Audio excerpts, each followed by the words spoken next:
Hi, welcome, good evening. Thank you for being here. I'm John Hanna, and I am the professor for Notre Dame's course on philanthropy and the common good.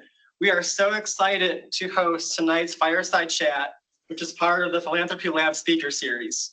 Our conversation is with Nathan Chappell, founder of Fundraising.ai, a thought leader, public speaker, and author of books including The Generosity Crisis, The Case for Radical Connection to Solve Humanity's Greatest Challenges, and Nonprofit AI, a comprehensive guide to implementing artificial intelligence for social good. His work has been featured in the Chronicle of Philanthropy, NPR, Forbes, and Fast Company. His podcast, Fundraising AI, is among the top nonprofit technology podcasts worldwide. Nathan holds many impressive academic credentials, including an MBA from the University of Redlands, a certification in international economics from the University of Cambridge, a certificate in artificial intelligence from MIT, and I think most impressive of all, a master's in nonprofit administration at the University of Notre Dame. Tonight, Nathan will be interviewed by a student in this year's class, Gavin Hodge. Gavin is a junior from Notre Dame's Keough School of Global Affairs, majoring in global affairs and pursuing minors in accounting and data science. Gavin, I will now hand the mic over to you to begin our conversation with Nathan, and we will plan to take some questions from students in the classroom and people watching at home after on. Thanks a lot. Thank you so much, John. Nathan, we're so fortunate to have you here this evening. It'd be great to start off our conversation with a discussion around your book, Nonprofit AI. In Nonprofit AI, we see how artificial intelligence can transform every dimension of a nonprofit's operations, including programming, finance, and human resources. For donors, the opportunities to contribute to this growth are vast. How would you recommend nonprofits collaborate with donors to maximize the impact of AI on their work? Yeah, no, I mean, it's an absolute honor to be here and spend a little bit of time with you. I'm really looking forward to this conversation, and diving deep right into the heart of this whole thing, why AI and why nonprofit. In fact, right before when we were just logging in and testing, I shared that, even the idea of AI and nonprofit was not very popular. Most people from the perspective think of nonprofits as something that's a bit slower, antiquated, in terms of organizational structure, not as innovative, but also probably more importantly, something that represents kind of a sacred bond in society. So they don't think of like something that is like highly automated, like artificial intelligence, or something that's artificial, as something that would go naturally well with a sector that is seemingly for many decades considered an art in some ways, and this kind of public benefit side. I started working in nonprofit kind of on accident. 20 years ago, I was actually a board member. I'd sold a tech company, and I was asked to join this board. If any of you, just so this happens to you, because I know I'm in very good company of accidental fundraisers, if you ever serve on a board of directors, be aware that one board meeting might happen that someone resigns and then asks you to keep an eye on things, quote unquote, for a little while. That happened to me in the year 2000. I thought it would be about 3 months. I ended up there 7 years. So, and I spent 20 years leading nonprofit organizations. As I think about AI and how what we consider modern AI, which I represent as large language models, foundation models, generative AI, I think there's tremendous application. I mean, if we think that, innovation is the mother of necessity, or necessity is the mother of invention, essentially, that there's probably no better sector that could be complemented by and enhanced by AI. I mean, I kind of jokingly talk about AI and the nonprofit sector going together like peanut butter and jelly, because you have an extremely, risk adverse, you have resource constrained sector that tends to make magic happen out of very limited resources, but you have a technology that knows something about everything and can seemingly do anything. And all of a sudden, these two things go really, really well.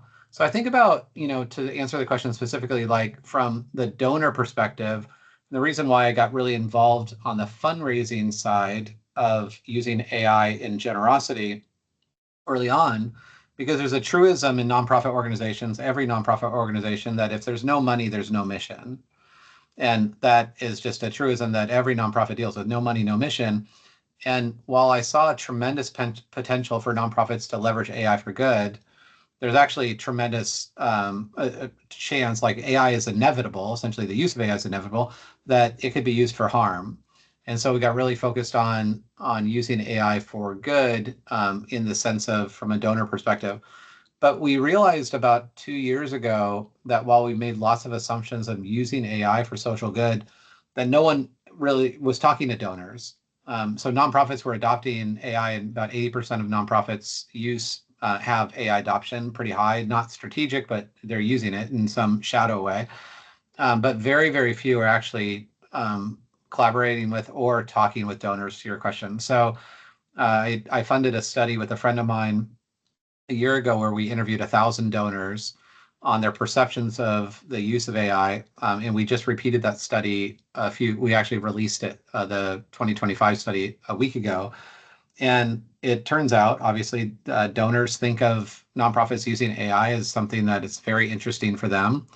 They want nonprofits to use it in ways that instill trust, that actually provide more transparency and keep their data safeguarded and things like that. But 9 out of 10 donors that were surveyed suggest that the nonprofit should disclose the use of AI. And I don't know if this goes into any of your other questions, but to fast forward into that while donors are very supportive of nonprofits using AI, they actually want to know that they are. So kind of at the very minimum, like on a website, to say things like we use AI to enhance the donor experience, or we use AI to enrich our programs. So to provide some level of transparency. Yeah, that's really interesting. I'd love to dive a little bit more into privacy concerns. When we're looking at nonprofit AI, you described the nonprofit sector most valuable asset as the currency of trust. A key component of trust is respecting the privacy of the communities you support. How can nonprofits work towards safeguarding the information of those they serve as AI becomes more prevalent and important to their work? Yeah, I mean, this is a really, really big distinction. And in fact, I think this is where most people believe that the nonprofit sector is slow to adopt, or behind the private sector. The reality is they have just different financial incentives. So the for-profit sector always will have financial incentives to scale, and to scale quickly. So there's essentially an arms race in the world of AI, and we're moving toward what the next phase of AI is, which is artificial general intelligence. I just left a 2.5-day thing at Harvard Law on when we think AGI will happen, somewhere around 2028. The nonprofit sector doesn't have the same financial incentives, so in fact has a lot more clarity on what is acceptable or unacceptable. This is where it turns the lack of financial incentives end up becoming sort of a superpower for nonprofits. And I started writing about this in 2017. In fact, when I looked at building a first AI governance plan, like a AI governance policy, I audited from all over the world AI governance policies that were from Microsoft and Salesforce and Amazon and across the board. Essentially, they talk about privacy, they talk about ethics. The responsible AI movement, our AI movement, really at face value looks pretty similar across all of those domains, no matter what country you're in. And it's basically like, well, let's not use AI to destroy the planet in some way. The difference is that if Twitter, and I'll refer to Twitter now because this happened before they were X, Twitter created an algorithm a couple of years back, probably why they changed the name at one point, but that was ageist, ableist, Islamophobic, and every other thing. Like it was an extremely biased algorithm. And of course, and this happened probably, I think, in 2018. And of course, when that happened, their stock price went down the next day. Now, interestingly enough, like what did it do to Facebook at the time before they changed their name?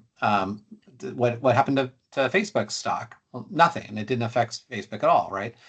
And it really made me realize that nonprofits are bound by something that's far more broad and holistic. And this idea that the currency of trust is something that, while Twitter, their stock rebounded because they had products that people wanted to use, or if, whatever company does some egregious act in AI, they have the potential to rebound based on products or services. The nonprofit sector operates, again, they don't have the same products and services. They operate in trust. And so all to say, I think that the framework for responsible AI, for the nonprofit sector cannot be evaluated only in short-term results.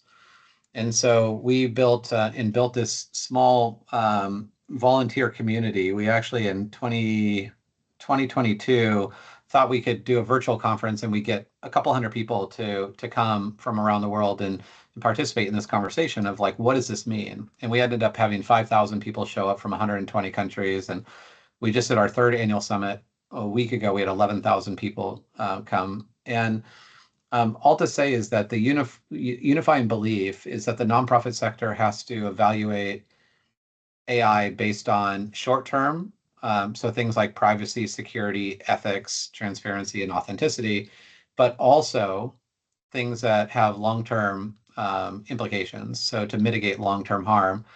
And this is not unsimilar to the lessons that we've learned from social media, where we look at the technology of social media, which is essentially created to bring people together. I mean, for all intents and purposes, it's created to make people money, but the technology was never intended to increase teen suicide and decrease happiness and increase anxiety and depression. It was never created to do those things, but those have been unintended consequences of overuse of social media. Well, it's, we can't really blame private sector because their incentives, including the stock market, incentivizes those organizations to scale almost at any cost. So the freeing part of this, and in fact, I just wrote an article this morning for the Swiss Business Journal on this superpower, this inherent superpower that nonprofits have, is that at the end of the day, if all we have is trust, we have to make sure that the nonprofit sector has permission to, has a way to evaluate AI that will instill, promote, and protect trust, but also be allowed to say no when that trust will be jeopardized.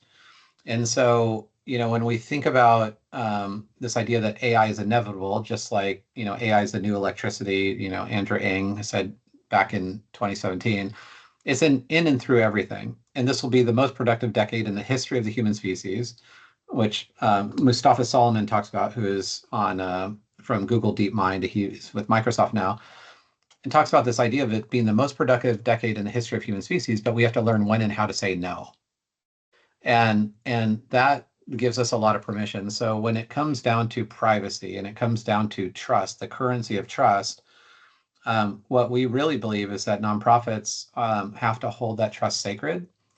They have to have ways to evaluate any AI, not just AI, but any automation or any technology based on whether that technology, and in this case AI, brings them in closer relationship with their end users or their stakeholders, or does it get in the way of that? And if it gets in the way of trust, then a nonprofit should have the freedom to say no and preserve and protect that.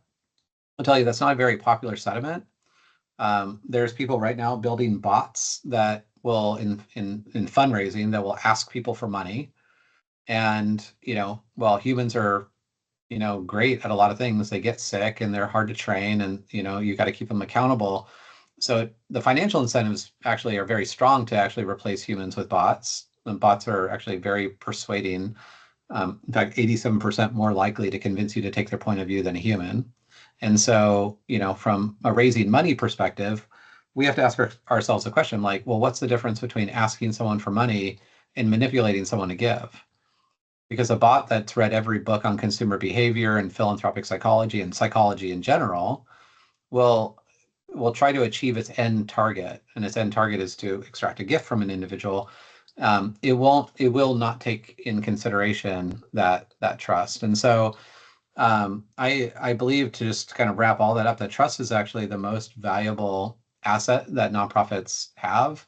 It's, easily lost and very hard won.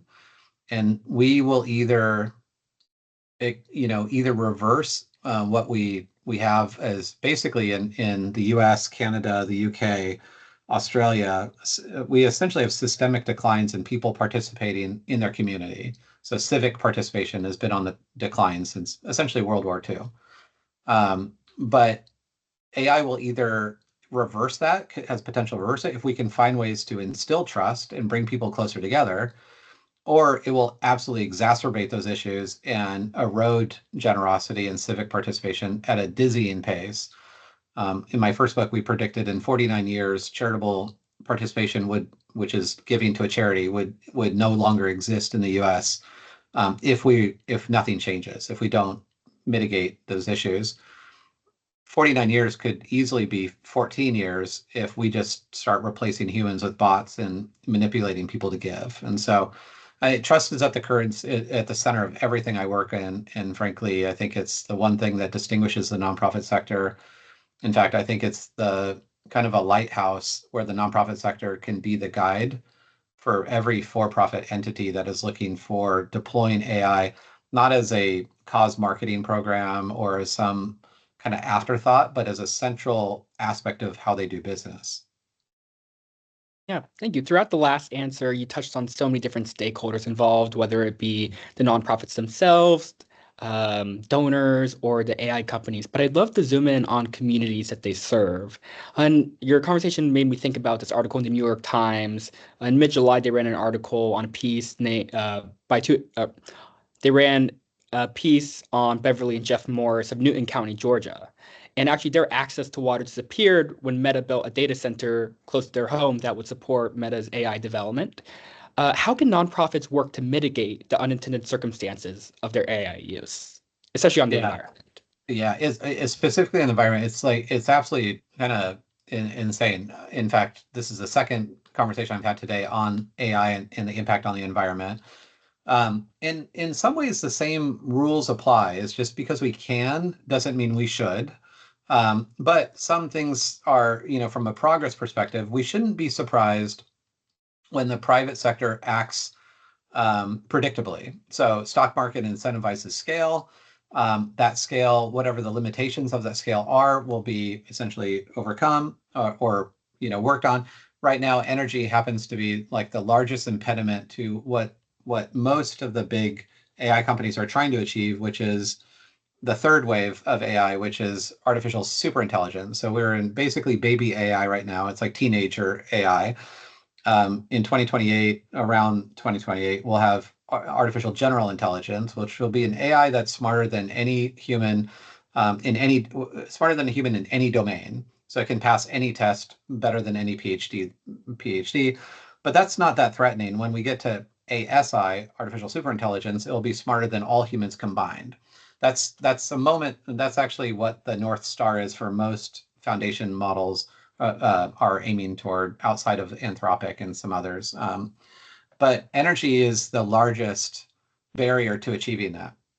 Now, the reason why I get a lot of conversations and calls and requests for quotes on this is that there's a lot of rhetoric about, like, every time you run a prompt on ChatGPT, it's like turning a light bulb on for a year. In all reality, the 800-pound gorilla of energy consumption in the U.S. is not AI, it's streaming. It's literally this phone call, this call. And I speak to environmental organizations all the time, and most of those people I know aren't canceling their Netflix subscriptions or their Amazon Prime subscriptions. So I think it brings up a lot of different things. One is that we as consumers, we have agency. Like, AI is not being done to us, it is happening around us.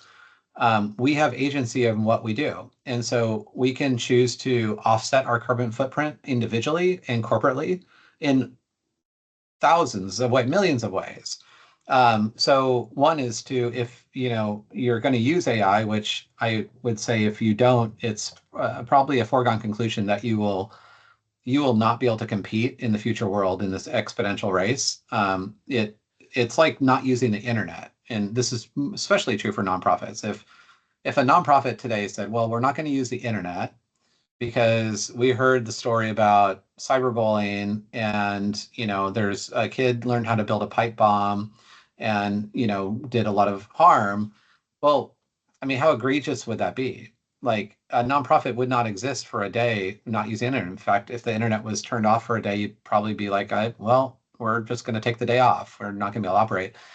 There will be a time in not the too distant future that not using AI will have the same egregious effect, that it will be so intertwined as this horizontal enabling layer in everything you do. And so not using it won't be even a possibility. Now, in terms of like deciding when and how to use AI, one, make sure you go back to values, your values as an organization. If you're an environmental organization, you might have, one set of standards, or you might look for new ways to offset your carbon footprint if you're deep in doing that. But I think as consumers, if I reflect, I owned a .com in 97, 98, when all energy for the internet was powered essentially by coal and gas. I didn't have agency to power my website through wind, but now I own about 120 domain names, all of which are powered by wind, because consumers started to demand cleaner energy for internet usage. And so we have lots of choices in how that's done. So I think as consumers, we have to be very vocal about this issue. We have to, put pressure on. But one consideration as well is that we can't assume that progress in AI is just linear. That DeepSeek, if anyone tracks AI nerdy stuff, DeepSeek from China, essentially proved that you can build AI at about 100x efficiency from what our current AI is. So we have to assume that if AI will actually create efficiencies in building AI. So growth is not, in terms of like energy consumption, is not at the same exponential that the technology is of itself. But we also see massive breakthroughs in energy production because of AI. So like Helion is a privately owned company that Sam Altman's partially owner of, that is building the first fusion reactor that Microsoft's already purchased all of their power. And in all reality, data centers will probably move to low orbit space in the future, based on cooling issues and things like that. So I think it's an important conversation, especially when it's impacting like that article. I remember when the article came out, and they're actually building here in Tennessee, they're building a very large, like an hour north of me, a very large data center for Meta as well. And they always put them near water because of the cooling needs. So I think as consumers, we have to be really vocal about this, and we have to demand, cleaner and more sustainable ways. But as an organization as well, adopt a framework that basically allows you to really question, just because you can do something doesn't mean you should. And it gives you permission to say no when that use of technology defies your values as an organization. Yeah, thank you so much. Now I'd like to pivot to your other work that John introduced called the generosity crisis. In the generosity crisis, you discussed the importance of nonprofits leveraging social media. However, in 2023, the US Surgeon General asserted social media is contributing to an epidemic of loneliness, which Jonathan Haidt, the NYU professor, also examines in his bestseller, The Anxious Generation. If you were the executive director of a nonprofit focused on mental health, how would you use social media to promote your work in a responsible manner? Yeah, it's a really good question. I mean, in all reality, this is again going back to incentives. And if you're all not familiar with well, there's a movie called The Social Dilemma that came out, I think, during COVID. So when you're like off at home, whatever, it goes deep into this. A few of those people from Social Dilemma started a nonprofit called the Center for Humane Technology. They talk about this a lot. They have an amazing podcast called Your Undivided Attention. It's one of my favorite podcasts. It I think at the core of this, right, is the financial incentives. The financial incentives are very, very strong, to promote scale over safety, what we know to be, good from that consumption perspective. So, I think, as running a nonprofit or being a deciding factor of how a nonprofit would be able to use AI in moderation, or I guess that's the answer, to use AI or social media in moderation, but be very conscious of it. So I think, to be honest, your generation, are you Gen Z? Yeah. Okay, so Gen Z and Gen Alpha, I think are much more wise to this idea of moderation. And just because you can doesn't mean you should, because you've seen a lot of people, generations before you, really screw things up. My generation now is, in specifically like for me and people I know, are actually having to backtrack, and actually go back to things that are really authentic. Like moving to Tennessee was a big consideration of me, to leave California, to move to Tennessee, to raise chickens and have a tractor, as a way to be grounded. But literally by design every morning. I have a room in my house that is considered no technology, no phone zone. It's the first place I go every day, and all I have is a notebook and a pen and a window. And sometimes I write in my book, and sometimes I don't. And I think, really promoting balance. Like AI is inevitable, right? AI and everything, it'd be very, very hard to compete individually and corporately in the future without using AI. The same as not using the internet. This is exactly the same thing. But creating like intentional balance around that and really educating people on how to do that. I do a lot of keynotes, and when I tell people about a no phone zone, the other thing, I spend a couple days in an airport every week. I travel every week.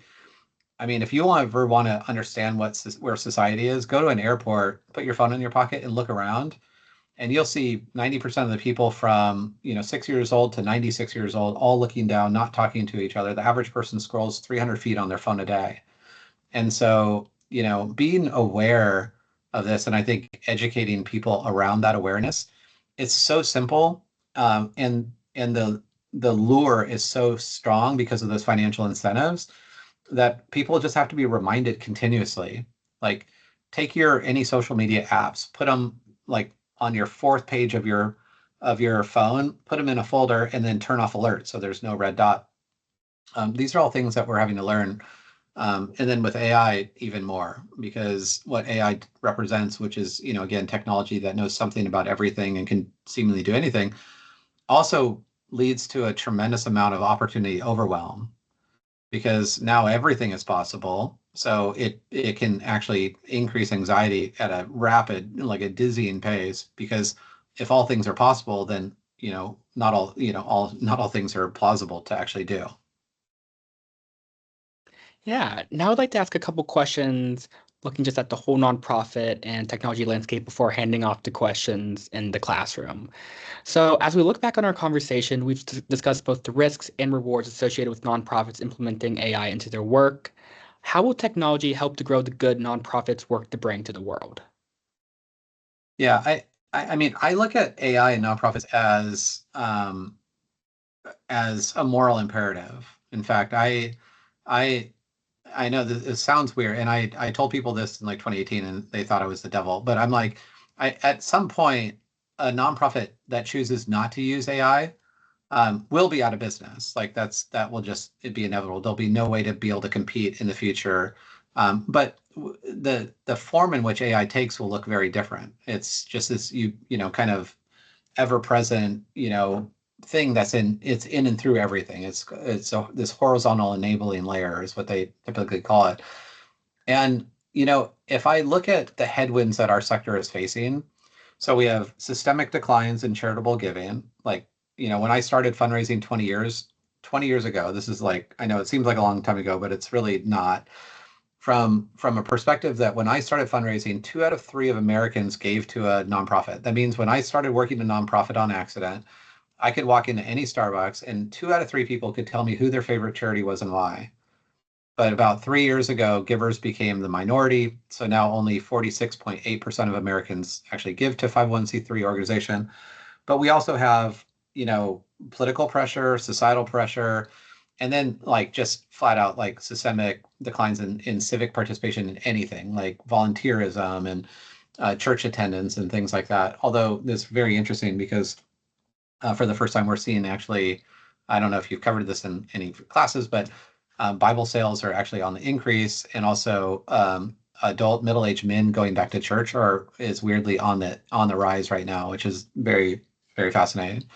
I was on the phone with someone from Biblica earlier today talking about this. And so I think when it comes down to it, again, the use of AI by nonprofits is not a luxury. It should be a moral imperative, but it's also a moral imperative because if we think about the idea that AI is a mirror, that AI, literally the future of AI is a mirror of what is represented in society today. And so by nonprofits not being present on the other side of that mirror, we will essentially manifest a form of AI that does not represent the best part of humanity. So, I mean, even in the US alone, what is 1.7 million nonprofits, and I don't know, it's something like 12 million nonprofit workers in the US alone. if those 12 million people are not represented very plainly up close and personal into that mirror will be shaped by a lot of people that we are not proud of. So if I think, and I know this can seem like extreme and definitely a soapbox of mine, if we see the future unfolding before us, the future is being written today at an exponential pace, the nonprofit sector not being very, very present and active in the sector holds tremendous societal consequences for future generations, like tremendous. And so when I think about it, yes, AI can absolutely amplify good.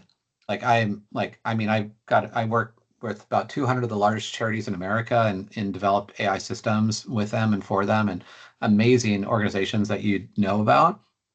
And they're essentially, doing all the things that AI does. So they're developing better programs, they're analyzing programs faster, they're optimizing their teams' effort, they're doing work better, faster, and essentially end up improving job performance along the way. So the typical kind of ROI things that AI can do. So that's one side. I mean, that's just the part of like amplifying mission, amplifying impact, and that, again, represents a future that we want to be a part of. And then beside that, I believe that nonprofits are also unique and nonprofit professionals are unique because we don't only represent our organizations. We represent a much broader global effort of people that are connected by a singular vision or cause, which is the root of what philanthropy stands for, the love of humankind. And so I think about nonprofits being very similar to like how trees develop in a forest. So their trees can seemingly, for hundreds of thousands of years, we thought they were independent. They just grow and die and whatever. But we now know that they're highly, highly connected by millions and billions of mycelium that essentially if one is in trouble, they can send nutrients a certain way and they can signal and essentially can communicate with each other. So this is where it's like nonprofits have so much power together to be able to like amplify that voice, not just in the US, but globally. And I get just extremely passionate about this idea that, the balance of humanity is being essentially written now, and our sector is like just has to be the one that is actually guiding the way in such a big way. And unfortunately, we're often the afterthought. So my mission in life is to, be this very annoying person that, you know, tries to get into, rooms that nonprofits usually aren't represented all that often. Yeah. And then looking ahead, how would you recommend students in Philanthropy Lab courses engage with nonprofits in their own communities? Yeah, I get involved. I mean, I'm definitely preaching to the choir, right? So we're talking about Notre Dame. So I mean, it's built into the lifeblood of what Notre Dame represents. Essentially, doing good is good for business, but just being good citizens. So it's, I graduated from the M&A program, and it's funny because that program is just one little aspect of an entire university ecosystem that represents the same thing of like no matter what your degree is and what you're doing, there's still this, role and responsibility to give back. I would say what I didn't know, so my path was a little bit different. So I started and sold 2 tech companies. I went and I got my MBA first. And then I thought, well, I'm just going to volunteer. I had no idea that actually working in a nonprofit was a thing, like that actually was a job. And so I would be, what I've learned much later in life is that if you're open to where the universe takes you and God has a plan for you, like just be open to that. I was planning on going to work in Madison Avenue, and that was I wanted to go into marketing, that was my thing. And then I started, doing this fundraising thing, and I found honestly so much joy and such a fulfilling career. Like, I mean, an amazing career in doing that. Um, but I would say, philanthropy in all is not a thing you do, but it's a mindset. And, it's how you, show up every day. It's how you look around at, someone that is struggling, across campus, and you can help them, or one of my favorite things to do is to, buy coffee for the person behind me in line, or whatever it might be. And just to, be able to express that generosity. I don't think, and more, especially Gen Zs will say this often, is that, what does making a difference have to do with a tax status? I think there's a lot of benefit to thinking about nonprofits in a much broader construct than just a 501c3 organization.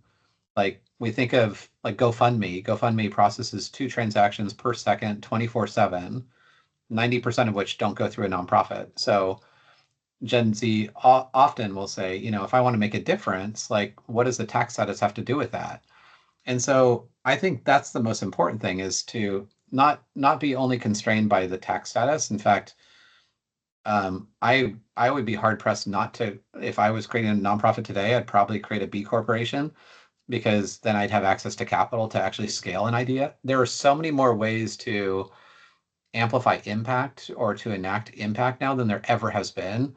I think the biggest limitation is your own imagination of what can be done because there's the traditional, like if you're going to make a difference, you've got to do it through this construct. That's a very finite view compared to what options exist today. So get involved, volunteer, do good work, like literally every single day, make it just part of what you do. And I can promise you, because I'm on year 25 of being an accidental fundraiser, essentially. And I honestly never felt like I went to work for one day. I feel like I was doing what I was called to do. And I have like zero regrets about, following that path. Yeah. Nathan, thank you so much for your time. Now I'd like to hand this back off to the class for additional questions. Thank you, Gavin and Nathan. This has been fascinating so far. Let's keep the conversation going. So we'll open the floor to students in our class if they have questions, and also for those watching at home, there's a question and answer box that you can use. But let's start with the class right now. Any questions from the room for Nathan? Love to keep the conversation going. Anybody at all? Yeah, we got a question from Taylor. Yeah, thanks for your presentation. You kind of touched on this a little bit when you talked about privacy concerns and such, but I've heard from a couple of nonprofits that they've had issues with board members actually using like a lot of their a lot of confidential information and plugging it into like ChatGPT or AI to actually give their board reports. So what kind of training do you think nonprofits may need to adapt, or how should they kind of move forward with that as AI and ChatGPT become more prevalent, even in older generations? Yeah, that's a great question. And I think this is where I think most people underestimate the dynamic nature of what AI represents. Or like traditional technology that is static, essentially. It's like, a nonprofit would create a data governance policy. And data governance policy means like, oh, we want to make sure that we protect and, keep our data private. And everybody respects that. But I mean, to the point that, this technology is super dynamic and it's exponential or considered double exponential, depending on who you're talking to. It's kind of like, it's a really hard thing to do. Well, in all of our audits that we're showing, around 80% of nonprofit people are using AI. Only about 5% have an AI governance policy or are using it in any strategic way. So to your point, I think the issue is actually not just with boards and volunteers, but actually nonprofit practitioners doing the same thing. So I've done a lot of AI readiness studies with organizations, and I was with one, and it was interesting because in my interviews of employees, it's like, well, I'm using this thing because like my job is always getting harder, and I need to like, and actually AI is really good at doing the things I need to do to augment what I'm doing, but I'm not telling anyone about it because I'm afraid I'm going to get fired, or I'm afraid it's going to create reputational harm. So the real damage is actually not just people, doing this in systems that they don't understand. It's actually doing it and not telling anyone.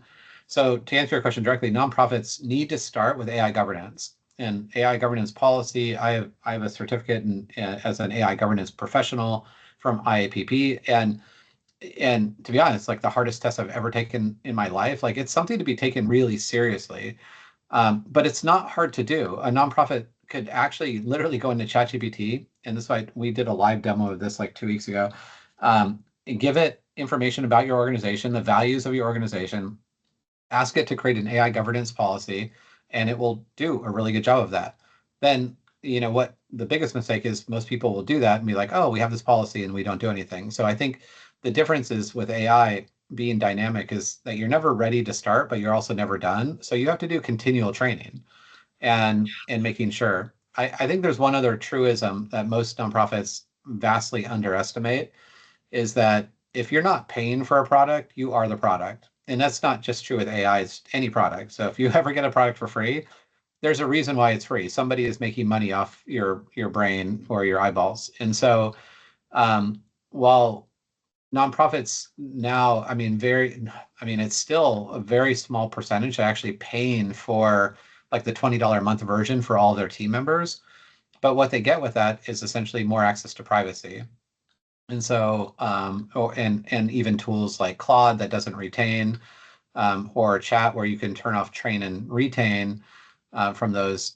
I think nonprofits need to start with governance, and then they need to move into paid versions and train their teams on turning off train and retain, which makes those conversations more private, and then educating their boards as well. So we have a decision tree. We look at things that the decision tree is if you're going to use AI for something where essentially trust is in the mix. So for us, if it's intellectual property or if it's our client data, you can only use an approved model. So we have accounts with Gemini, we have accounts with OpenAI and Anthropic, so Claude, and Copilot actually.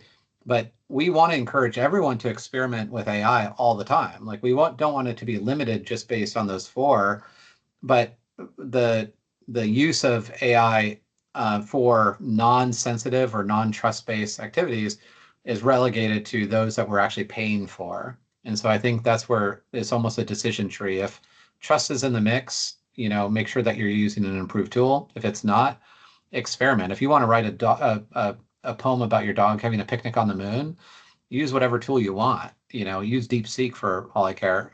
Just know that China will have the poem about your dog having a picnic on the moon after that. Great. More questions from the class, from the students here. Kyle's got a question. So it seems like AI has really kind of changed the trust system between not only nonprofits, but also their board members. In your opinion, how has it affected the relationship between nonprofits and those that they're seeking money from? Yeah, so it's a really interesting dynamic because 2 years ago when we did our first study on donor perception of AI, nonprofits using AI, it was very interesting because when we interviewed 1,000 donors, those donors actually were like, yes, nonprofits should use AI. Well, how should they use AI? And they like almost uniformly said they should use it to increase privacy and security of my data. And so essentially what nonprofits were saying, or donors were saying, they're saying, use AI in ways that I could trust you more.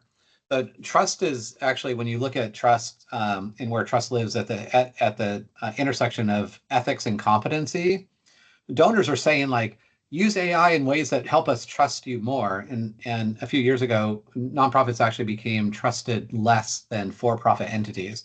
So it was a really interesting dynamic. So donors are like uniformly, yeah, use it, but use it in ways where we can trust you more. Privacy and security were the top two reasons. We took the exact same survey and we asked nonprofit professionals, how do you think donors responded to using AI for purposes of fundraising? And 90-something%, it was like low 90% of nonprofit professionals said that donors wanted them to use AI in ways that personalize the donor experience. So huge disconnect. So nonprofits were saying, yeah, donors want us to use AI, but in ways that are going to make the donation feel personalized. Donors actually said that was the least important way for a nonprofit to use AI, that they wanted them to use AI in ways that instilled trust.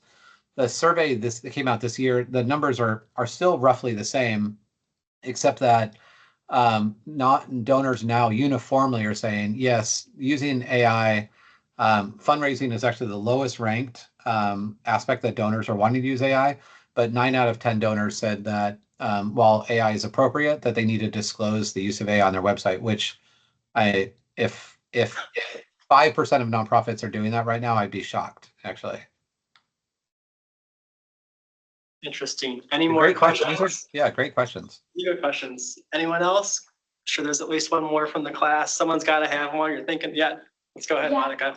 Thank you so much for your time today. This has really been a really interesting conversation. I had a question just in terms of, I feel like AI is kind of a general term, and we've talked about AI increasing privacy, AI increasing more of a personalized experience. In your opinion, what ways have you seen AI being implemented in the nonprofit sector in the most beneficial ways? Like, in what ways do you see AI most beneficially used within nonprofits? Yeah, that's a great question too. Yeah, so and you're right. I mean, AI has become this, term that means everything and nothing. And, it's AI is like a toolbox for all intents and purposes. If you think about a toolbox that you go in there and you grab a hammer to hammer a nail or a saw to cut a piece of wood, but you're not going to grab a hammer to cut a piece of wood or, a saw to hammer a nail. And so understanding, I think, the kind of framework about what AI, can do and what it should do is important. So understanding the difference between predictive AI and generative AI, and now, how many, just by show of hands, know the term agentic AI?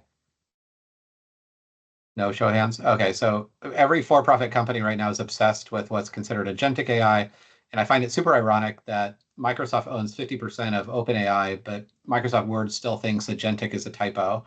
But agentic AI is essentially AI that can take and make autonomous decisions. 2025, 2026, it's literally all we talk about as a company is like, how do we take and have AI write its own code to make decisions, more autonomously? And so I think number one is really understanding what the limitations of what AI is and what it can do. And then, continuing to look at ways that it can make an impact. When we talk about the type of impact, we started out on the fundraising side mainly because of the age-old idea of like, in fact, this is like crazy to think. Aristotle talked about the challenges of fundraising 2,300 years ago. And he basically said, I'll paraphrase, but the idea of giving away money is easy, but to decide who to give it to, when, and what purpose, and what way, and how is really hard.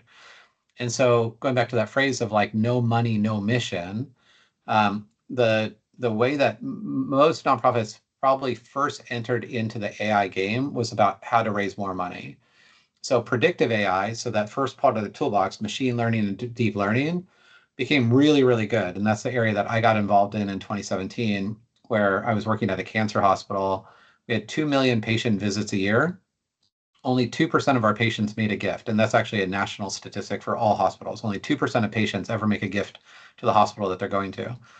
Well, we set out for about a year and a half to determine, could AI identify the characteristics of that 2% in real time? And it did very well. It actually took all of the data from 20-year history of givers and non-givers, the 98% that didn't give and the 2% that gave, and it actually quantified for us very well, gave basically a connection score of how likely a person was to give. So that's the most obvious way that nonprofits are using, and that's most of the work that I've done is to build custom machine learning algorithms for like 200 of the largest charities in America. But outside of that, we're seeing massive influx of generative AI to do things like improve the donor experience. So like most go to the low-hanging fruit of like thanking someone in a more personalized way based on the data that they have in their CRM to thank them in a personalized way.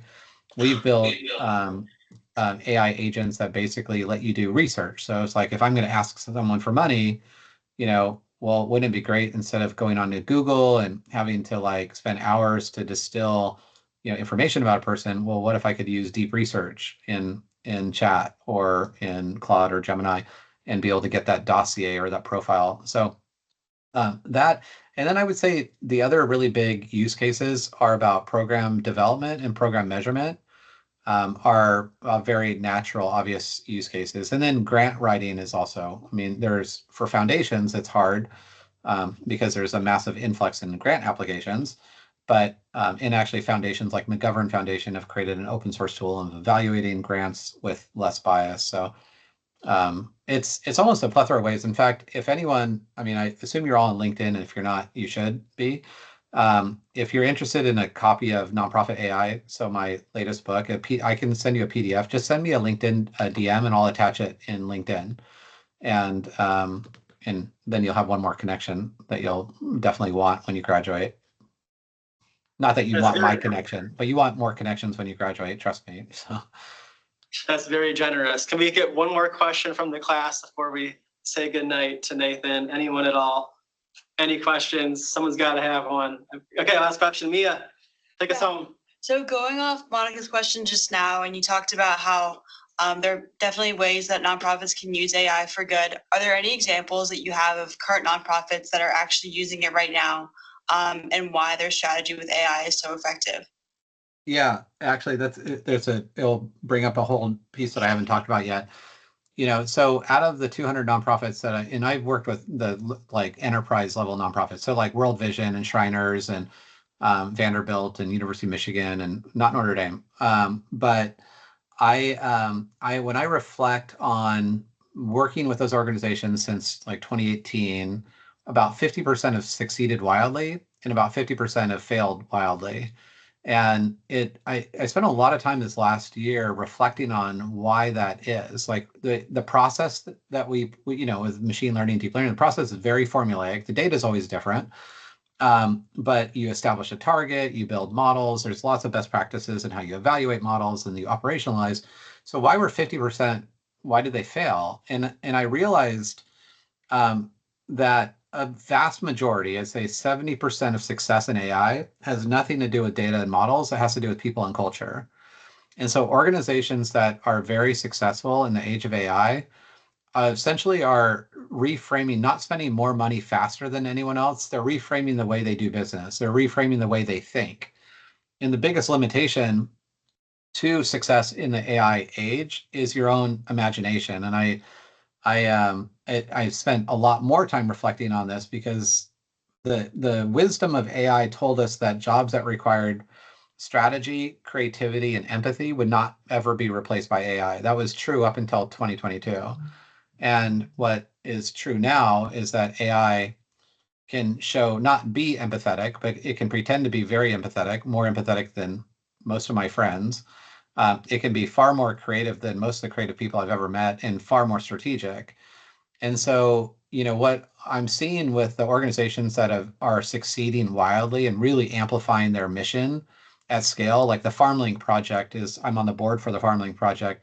These are college students that during COVID, basically from Stanford and Brown and lots of others, I'm sure some Notre Dame, some Domers that are involved with the FarmLink project, they just became like really curious about what's possible, and they started rescuing surplus food and delivering it to food banks. Does anyone know about FarmLink Project?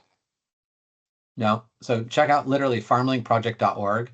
And if this would be like the most encouraging, like modern day use of like unconventional wisdom. And there's a short documentary, 20-minute documentary it's called Abundance. That's won awards and things like that. So it's awesome. All to say is that I believe that AI can emulate lots of human things, but the one thing it can't do by design is ever wonder. AI can never wonder. In fact, if I told you to wonder and to be curious, would you be curious, or would you just be following my instructions? And the same is true for AI. So AI can never be curious on its own, at least modern AI, not talking about 20 years from now. And if AI begins to wonder, I hope your generation is going to fix this issue, because we're all going to be screwed. At the end of the day, I don't believe that AI will ever wonder. That's an inherently human thing. And so the organizations that I see that are really successful, they're questioning everything. Like they're assuming every day when they show up with this AI first mindset. In fact, we call it a human first, AI forward mindset, that anything is possible. And you stop thinking about, well, this is the way we've always done it. Or, we tried that once and it didn't work. And so the organizations that are freeing, and this is a real leadership imperative, is to celebrate questions more than answers. But that's completely reversed from how business has been conducted for decades. Business, and I would hire subject matter experts. I mean, like you have 15 years experience in this. Don't listen to anybody. Just go do your thing and keep your eyes on your paper. That's what success looked like. Well, now we're looking at the rise of the curious generalist. Subject domain expertise will not get you very far anymore. but connecting dots will get you really far. And so I think the rise of the curious generalist, organizations that are hiring like people that are just inherently curious that will question everything are absolutely poised for like massive growth in this age. Like if that's your cultural imperative from a leadership perspective, you celebrate failure, you experiment, you celebrate questions for the answers, all those things. You have a very distinct advantage. The problem is that most established organizations are mired in what used to be or the way we've always done it. And so I really look forward to a new branch and a new way of younger, more nimble nonprofits like the FarmLink Project or Charity Water and others that aren't mired in the way that things used to be. So I'm putting a lot of faith in all of you to bring a new form of energy and excitement to the sector that needs it badly. I hope that they do not let you down, Nathan. I want to thank you for being so generous with your time, for sharing your knowledge with your alma mater. Where can people find you, learn more about your work and your writing? I know you mentioned LinkedIn earlier, but where else might they find you online? Yeah, I tend to post every other week. If I have one job, it would be just to write stuff. So I just posted an article about Frankenstein and the age of AI the other day. So LinkedIn is where I post that.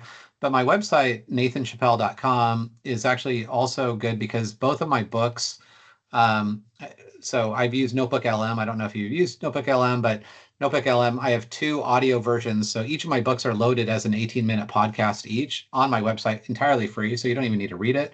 But again, if you want a free copy of the PDF, in fact, I'd encourage you, don't even read it. Just put it into whatever your large language model is and ask it questions as it would apply to you. But just shoot me a DM on LinkedIn. I also have a form on my website, nathanchappell.com, that you can sign up for more information. But LinkedIn's probably the easiest way.